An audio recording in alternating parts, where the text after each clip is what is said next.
आज हम विश्व धरोहर यानी वर्ल्ड हेरिटेज एलोरा गुफा आए हुए हैं। गुफाएं जो हैं वो सह्याद्री पर्वत की विशाल चट्टानों से काटकर बनाई गई है। एलोरा की गुफाएं हैं भारत की ऐतिहासिक, धार्मिक और स्थापत्य कला की एक अद्भुत धरोहर है। यह गुफाएं महाराष्ट्र राज्य के औरंगाबाद जिले में स्थित और यूनेस्को की विश्व धरोहर वर्ल्ड हेरिटेज साइट के रूप में सूचीबद्ध है। इन गुफाओं में बौद्ध, हिंदू और जैन धर्म की कलाकृतियाँ एक साथ देखने को मिलती है, जो भारत की धार्मिक सहिष्णुता और सांस्कृतिक एकता का एक प्रतीक है। गुफाओं के इतिहास और निर्माण काल में यदि हम देखें तो इन गुफाओं का निर्माण 5वीं से 10वीं शताब्दी ईस्वी के बीच हुआ है। यह कार्य राष्ट्रकूट, चालुक्य और कलचुरी राजवंशों के शासनकाल में हुआ है। एलोरा में कुल 34 गुफाएं हैं, जिनमें 12 बौद्ध गुफाएं हैं। 1 से लेकर 12 तक 12 बौद्ध गुफाएं हैं। 13 से लेकर गुफाएं 29 तक की जो गुफाएं हैं, जिनमें 17 गुफाएं वो हिंदू गुफाएं हैं, और 30 से लेकर 34 तक की जो गुफाएं हैं वो जैन की गुफाएं हैं।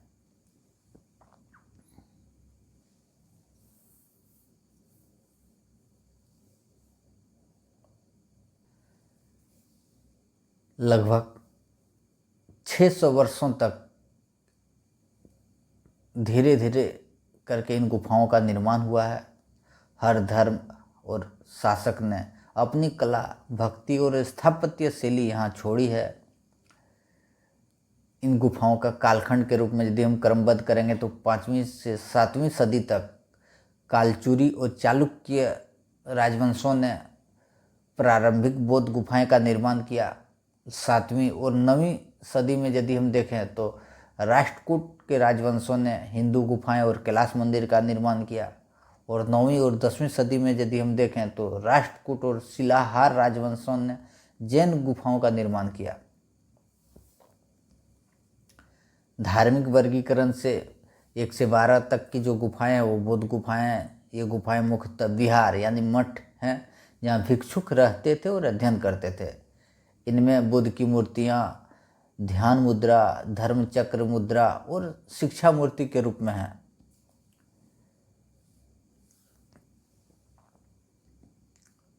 हिंदू गुफाओं में 13 से 29 तक की जो गुफाएं हैं वो हिंदू गुफाएं हैं, और इन गुफाओं में भगवान शिव की, भगवान विष्णु की, माँ दुर्गा, माँ पार्वती, माँ लक्ष्मी आदि की अनेक रूपों की मूर्तियाँ जो हैं वो उकेरी गई है।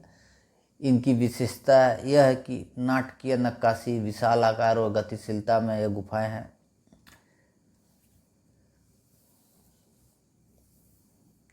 और जैन गुफाएं जो 30 से 34 तक की जो गुफाएं हैं वो जैन की गुफाएं हैं।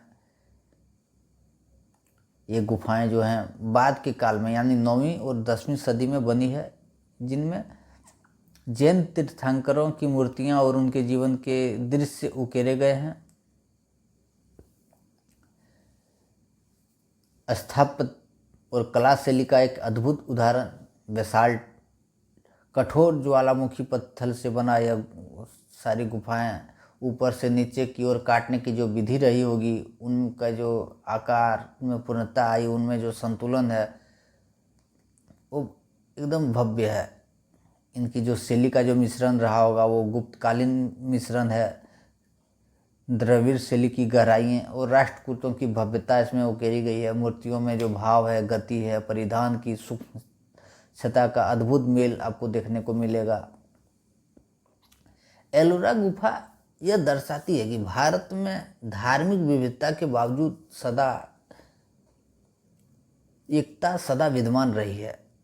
हालांकि यूनेस्को ने इसे 1983 ईस्वी में विश्व धरोहर स्थल के रूप में घोषित किया है। जो यह स्थल भारतीय कला, पुरातत्व, धर्म और इतिहास के विद्यार्थियों के लिए एक अध्ययन का एक केंद्र बना हुआ है। लेकिन यदि हम इसके इतिहास को समझें तो हम अभी जहाँ स्थित हैं ये कैलाश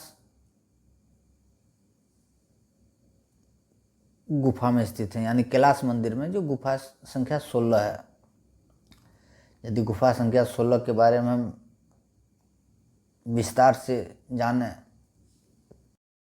वह समझें, तो हम अभी गुफा संख्या 16 यानी कैलाश मंदिर, कैलाश टेम्पल में हैं, जो पूरे एलोरा का जो है हृदय और चमत्कार है।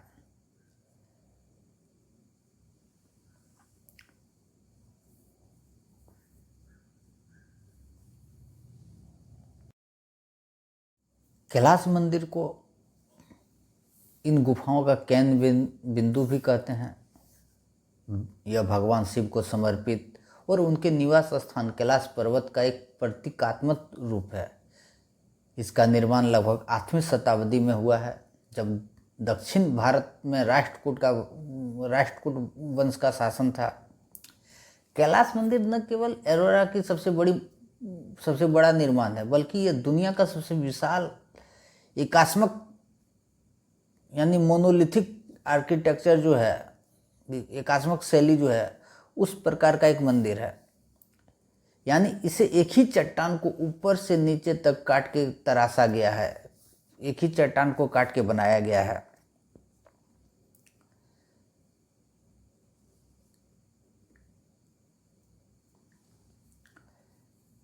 कैलाश मंदिर का जो निर्माण काल रहा है वो लगभग 757 से 773 ईस्वी का काल, जो राजा कृष्ण सिंह राष्ट्रकूट वंश का जो राजा थे, उन्होंने इनका निर्माण करवाया है। इनकी निर्माण अवधि में अनुमानतः 100 से 150 वर्ष लगे हैं। इस अद्भुत कार्य में कई पीढ़ियों के शिल्पकारों ने हिस्सा भी लिया है। कैलाश मंदिर की सबसे बड़ी विशेषता है कि इसकी निर्माण तकनीकी जो है, यह मंदिर ऊपर से नीचे तक एक पत्थर से, एक चट्टान को काट कर बनाया गया है। यानी पहले छत को काटी गई, फिर धीरे धीरे नीचे के हिस्से निकाले गए होंगे, जिनमें लगभग 4 लाख टन पत्थर निकाला गया है। कारीगरों ने कोई बाहरी ढांचा या खंभा नहीं बनाया है, सब कुछ पत्थर में ही तराशा गया है। यानी कोई बाहरी, जितने भी आप ढांचा देख रहे हो, जितने भी आप पिलर देख रहे हो, खंभे देख रहे हो, ये कोई पिलर बाहर का कोई ढांचा नहीं है, सब पत्थर को ही काट कर तराशा गया है। इसकी इतनी सटीकता से काम किया गया है कि पूरा मंदिर को किस तरह से संतुलित और अनुपातिक किया गया है कि ये अद्भुत शैली का एक उदाहरण है। यह आधुनिक यंत्रों के बिना यह निर्माण अपने आप में एक अविश्वसनीय इंजीनियरिंग का चमत्कार है कि हमारे पूर्वज 7वीं सदी में, हमारे जो पूर्वज रहे होंगे, हमारे जो इंजीनियर रहे होंगे 7वीं सदी में, वो किस प्रकार से रहे होंगे। उस समय 7वीं सदी में हमारे पास क्या आधुनिक हथियार रहे होंगे कि एक चट्टान को काट के बारीकी से इस प्रकार से नक्काशी किया गया है। कैलाश मंदिर का जो प्रांगण है लगभग 82 मीटर लंबा, 46 मीटर चौड़ा और 33 मीटर ऊंचा है। इसमें 4 मुख्य भाग हैं। मुख्य मंदिर, पहला मुख्य मंदिर जिसे गर्भगृह करते हैं, यहाँ शिवलिंग स्थापित है। यह मंदिर का सबसे पवित्र भाग है। इसके ऊपर मंडप और शिखर जो गोरुपुरम बने हुए हैं, जो द्रविड़ शैली में है। दूसरा भाग नंदी मंडप, मंदिर के सामने नंदी हैं, जो शिव का वाहन का विशाल मूर्ति जो है वो स्थित है। यह भी एक ही चट्टान से जुड़ा हुआ है, कोई अलग चट्टान नहीं है। उसी चट्टान को काटकर शिव का गर्भगृह भी बनाया गया, शिव का जो शिवलिंग है वो भी स्थापित किया गया है। और सामने जो नंदी महाराज हैं, शिव जी का जो वाहन है, वो भी उसी चट्टान से जुड़ा हुआ हिस्सा है, उसी चट्टान से काट कर बनाया गया, अलग से कोई कुछ नहीं बनाया गया है। उनका जो आंगन है, दोनों ओर ऊंची ऊंची दीवारें जिन पर मूर्तियां उकेरी गई है। आंगन के दोनों ओर छोटे छोटे मंदिर और मंडप हैं। और चौथा जो भाग है वो प्रदक्षिणा मार्ग, जिसे श्रद्धालु शिवलिंग के चारों ओर घूम सकते हैं। यह मार्ग मूर्तियों और नक्काशियों से सुसज्जित है। कैलाश मंदिर की जो दीवारें और स्तंभ मूर्तिकला के मूर्ति कला है जो, वो एक अनुपम उदाहरण है। हर जगह भगवान शिव के विभिन्न रूप और हिंदू पुराणों के दृश्य उकेरे गए हैं। महाभारत, रामायण के जो श्लोक उकेरे गए हैं। रावण द्वारा कैलाश पर्वत को उठाने का दृश्य दिखाया गया है। इसमें रावण पर्वत को हिला रहा है, शिव शांत मुद्रा में बैठे हुए हैं। यह एलोरा की सबसे प्रसिद्ध नक्काशी मानी जाती है। रामायण महाभारत के जितने भी प्रसंग हैं, रावण, राम युद्ध, कृष्ण की लीलाएं, देवी देवताएं, गर्धर्व, अप्सराएं आदि सभी दीवारों में उकेरी गई है। गर्भगृह की दीवारों पर शिव के तांडव, पार्वती विवाह और लिंगोद्भव की जो मूर्तियां हैं वो सब उकेरी गई है। मूर्तियां इतनी सजीव है कि उनमें भावनाओं का संचार महसूस होता है, जैसे कि दृश्य उस समय घट रहा हो। मंदिर की दिशा ऐसी रखी गई है कि सूर्य की जो पहली किरण जो पड़ती है वो सीधे शिवलिंग पर ही पड़ती है। यह स्थापत्य कला का एक अद्भुत योजना रहा होगा। साथ ही अंदर की ध्वनियाँ जो हैं ऐसी है कि शंख, घंटा या मंत्रोच्चार की आवाज़ गूंजती है अंदर की ध्वनियों से, जैसा पूरा परिसर ओम के स्वर में जीवंत हो उठता हो। कैलाश मंदिर का धार्मिक महत्व इतना है कि भगवान शिव की शक्ति, स्थिरता और दिव्यता का जो एक प्रतीक है, यह दिखाता है कि भारत की आध्यात्मिक परंपरा केवल पूजा तक सीमित नहीं है, बल्कि कला, स्थापत्य और भक्ति का भी सम्मिलित रूप थी। यह स्थान इस विचार का मूर्त रूप है कि आस्था भी पत्थरों में सांस ले सकती है। कैलाश मंदिर को विश्व की सबसे बड़ी एकात्मक संरचना माना ही जाता है, क्योंकि एक पूरे चट्टान को, एक पूरे पर्वत को काट कर मंदिर बनाना, पूरे पिलर वगैरह सब जो उसमें जो कुछ उकेरी गई है, मूर्तियाँ उकेरी गई हो, दीवारों पर जो मूर्तियाँ उकेरी गई हो, पूरे महाभारत रामायण का श्लोक उकेरा गया हो, वो भी एक पत्थर को काट के, जो अपने आप में एक अद्भुत है। इनकी तुलना आज भी मिस्र के पिरामिडों और जॉर्डन के पेंट्रा से की जाती है। यह भारतीय शिल्पकारों की जो प्रौद्योगिकी है, कला है और धार्मिक का संगम है। ये दिखाता है कि हमारे पूर्वज 7वीं सदी के जो इंजीनियर रहे होंगे, महान इंजीनियर रहे होंगे, वो क्या रहे होंगे।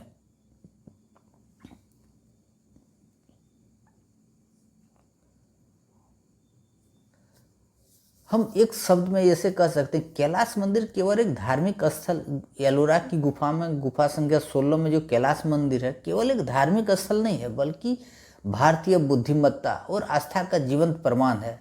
यह वह स्थान है जहाँ पत्थर में भक्ति की धड़कनें सुनाई देती। हर खंभा, हर मूर्ति, हर दीवार भगवान शिव जी की जो दिव्यता है और भारतीय कला की महानता है, उसका परिचय देती है,